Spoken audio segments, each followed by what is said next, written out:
what you need to include in your Task 2 answer will depend on the specific type of question that you get in your IELTS test. In this lesson, I will show you all the various types of Task 2 question that you can get, and I will also show you a strategy to make sure that you are analysing every question perfectly and that you know how to get a high task achievement score by including exactly the right components in your answer. My name is Lar Ryan. I've been an IELTS examiner, an IELTS teacher at the British Council. I have over a decade of experience in helping IELTS students get their IELTS scores, and I'm the founder of Complete Test Success. Firstly, we're just going to look at the basic components of a Task 2 question.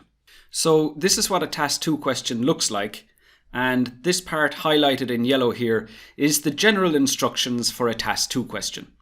This is actually the exact same in every single IELTS test, so we don't even need to read any of this. And this part highlighted now gives us the context, and we can find the topic that we need to write about in this part of the question. When looking at the context, however, there are a few things that you need to consider. And first of all, you need to determine if you're looking at a fact or an opinion. This particular question says, some people believe that. So in this instance, it's very clear that we're looking at an opinion in this question. As well as some people believe that, you might also see some people say that, some people think that, or some people claim that in your IELTS test. Now we will go back to that question we were looking at in a moment, but I just want to draw your attention to a different question first. There are rare occasions where there will be an opinion in the context of the question, but it's not introduced as clearly with a phrase like some people believe that. Here is one such question. It says, some people spend too much on family celebrations such as birthdays and weddings. Initially, this does sound like a fact, but then we're asked, to what extent do you agree or disagree? Now, obviously, we can only agree or disagree with an opinion. We cannot agree or disagree with a fact. So that helps us to determine that we're actually looking at an opinion in this particular question. Like I said already, IELTS rarely introduces an opinion in this way, but it's best that you're aware of it so that you can watch out in your test. Okay, so now we're going to go back to that first question we were looking at.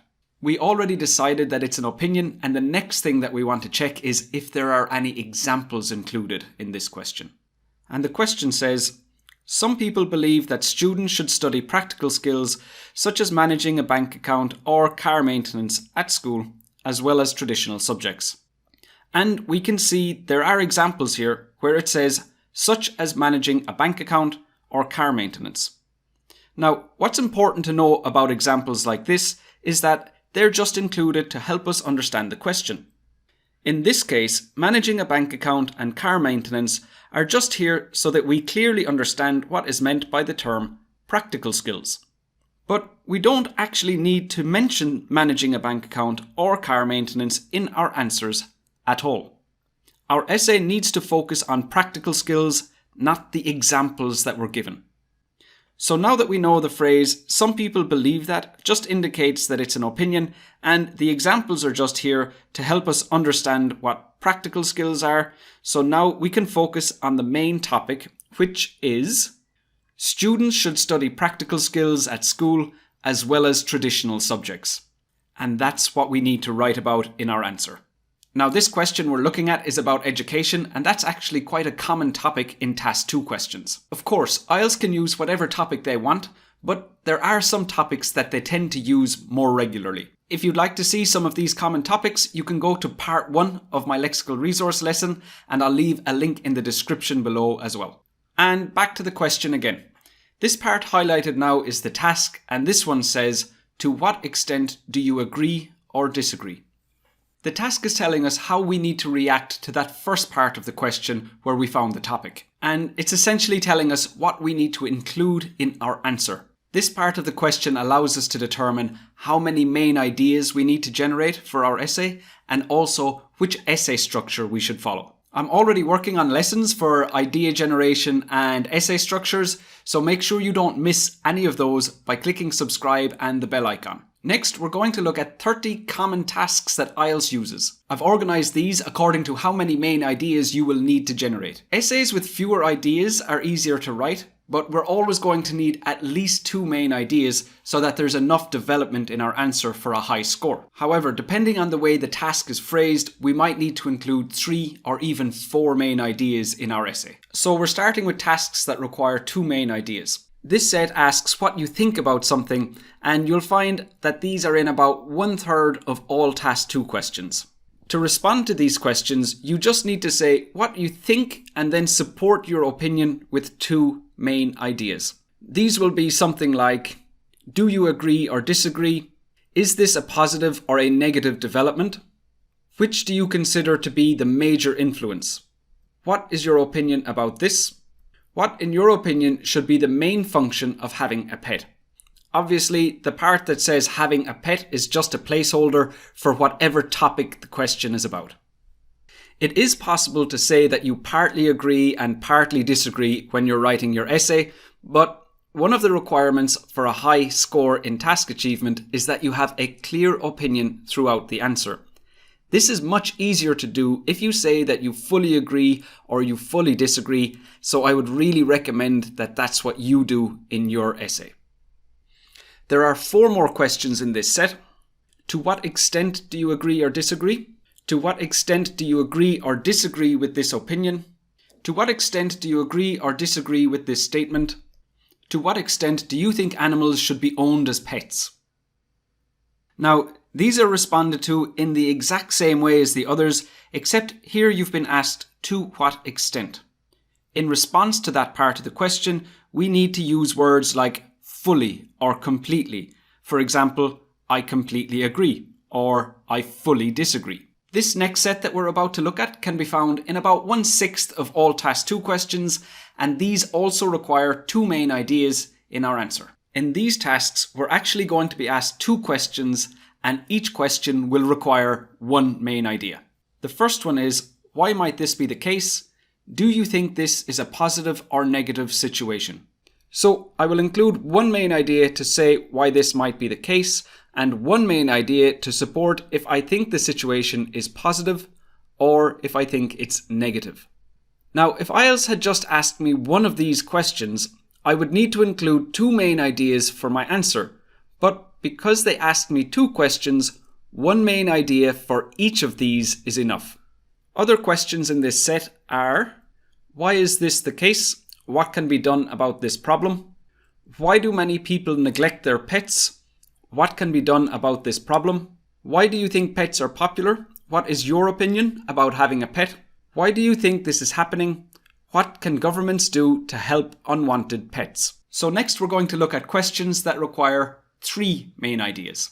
For this one, you need to discuss 2 opposing views. So the context of the question will describe 2 groups of people who disagree with each other about something. The task will say, discuss both views and give your own opinion. The wording of this one is always the exact same, and it's actually the most common of all the tasks. It can be found in about 1/3 of all Task 2 questions, which makes it the most likely one you will get in your test. For this question, you firstly need to explain why some people have the first view, secondly, explain why some people have the second view, and then say what you think about this situation. For your opinion, the easiest thing to do is say which of the 2 views that you agree with, and then include a new main idea to support your view. And that's why you need 3 main ideas. For the view you disagree with, you'll have 1 main idea. For the view you agree with, you'll have 1 main idea. And then the final main idea is to support your own opinion. So really, that's 1 main idea for one view and 2 main ideas for the other view. I have 2 more sets that require 3 main ideas, so let's look at the next one. This one asks 2 questions again, and it looks a lot like the previous one that we saw. This set accounts for roughly 10% of all Task 2 questions. This time, one of the questions will include a plural noun, so that means we have to include 2 main ideas in our response to that question. Why is this the case? What are the benefits of pet ownership for the owner? Why might this be the case? What could be the disadvantages of owning a pet? How might owning a pet make people happy? What are other benefits of owning a pet? What problems can a poor diet cause? What can be done about a poor diet? What factors contribute to having a poor diet? How realistic is it for everyone to have a good diet?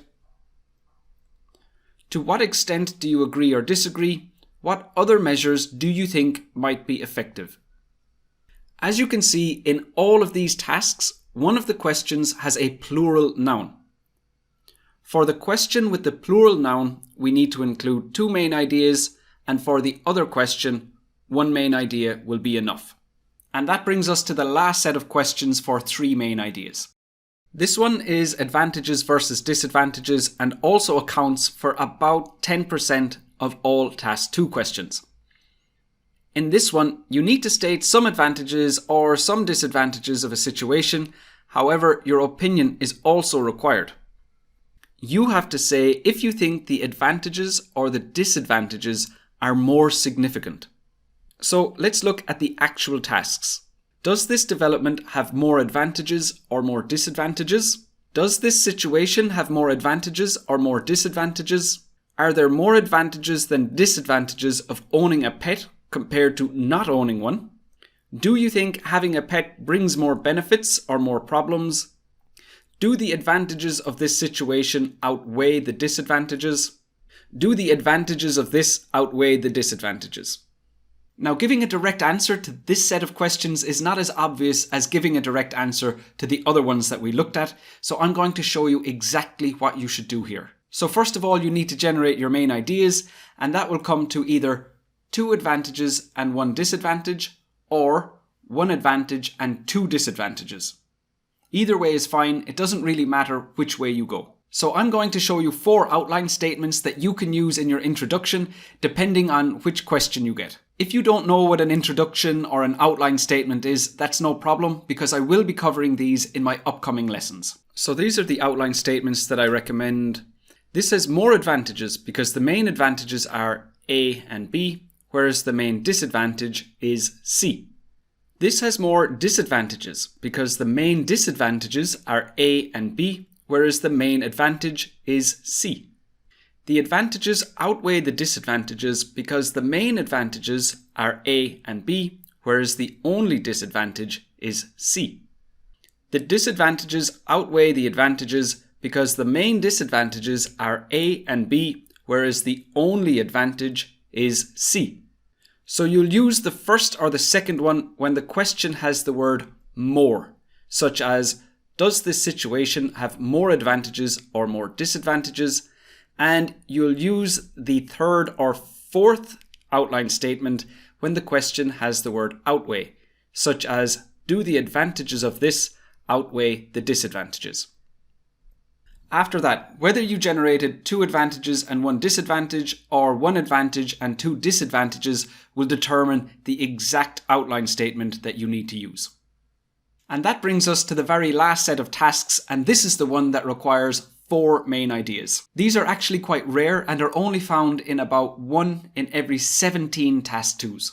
This time, the question will mention 2 plural nouns, so we really have no choice but to include 4 main ideas. What are the advantages and disadvantages of having a pet? What are the benefits and disadvantages of having a pet? Discuss the advantages and disadvantages of having a pet. And what do you think are the causes of these problems and what measures could be taken to solve them? So as you can see, each of these questions contains 2 plural nouns, and that's how we know that we'll have to generate 4 main ideas for our essay. So now we're going to look at my question analysis strategy that contains 5 short steps. First, you need to read the question. After that, you're going to circle any words you don't understand, then identify the key information.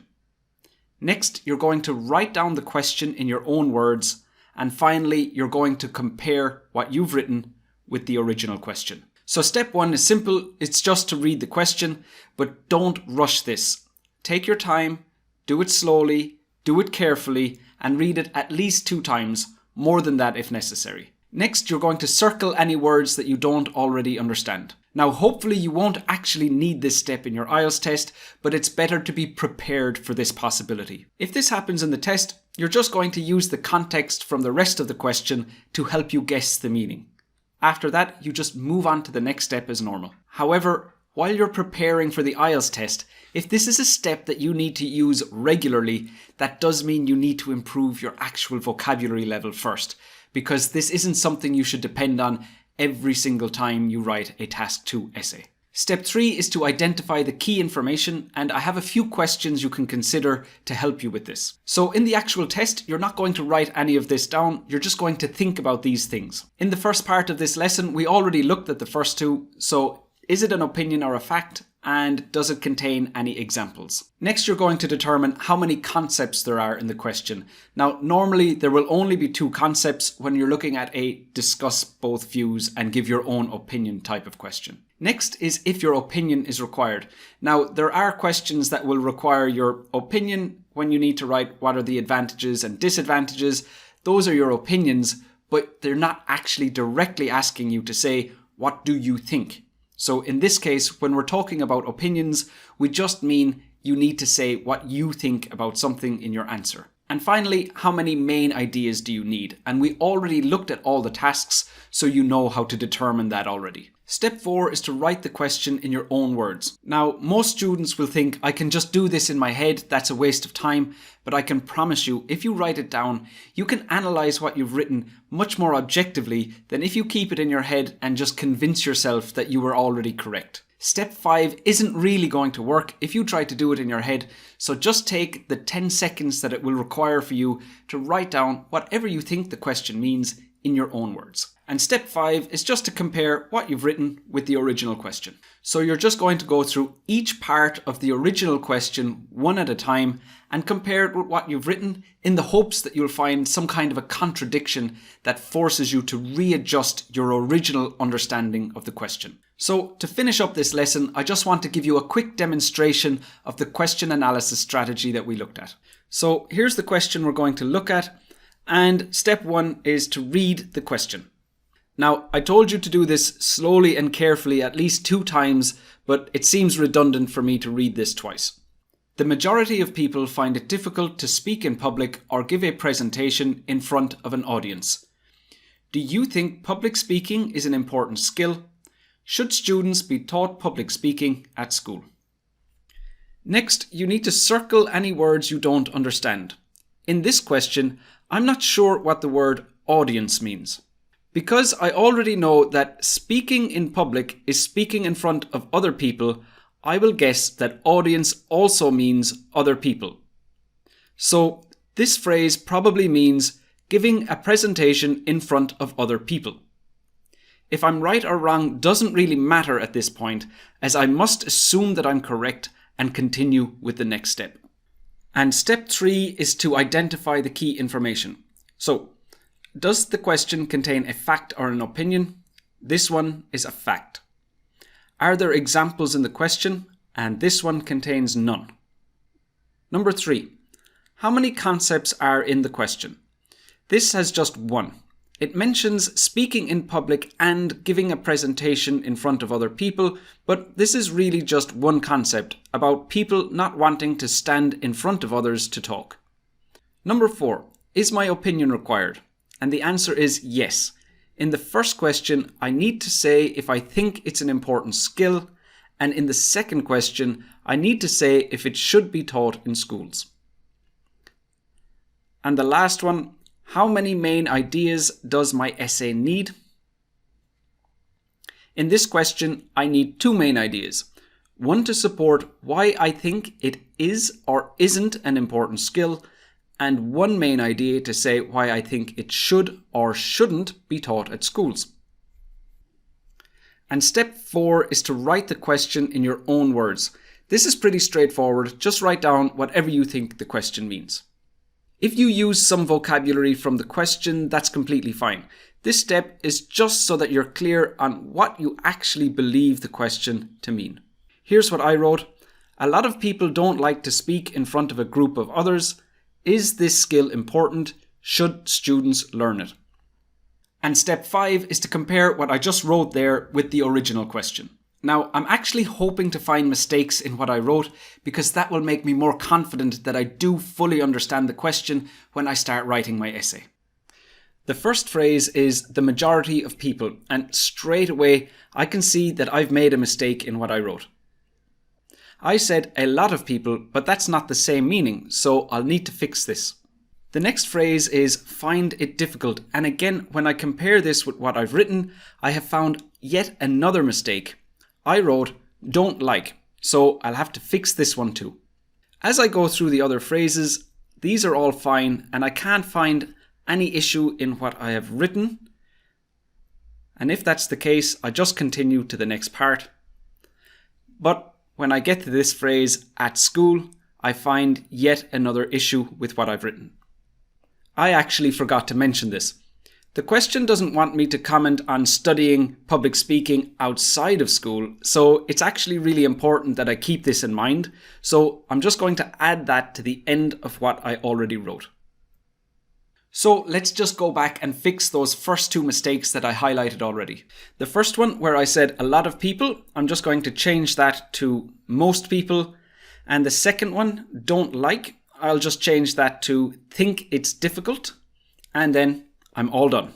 Now, finally, I just want to state the importance of question analysis. It's actually really easy to just overlook one word, and that results in you misunderstanding the question completely, and your task achievement score comes straight down to a band 5 or even lower because the answer that you write is not directly related to the question. Most students who don't want to spend time on question analysis are worried about the 40-minute time limit that they have.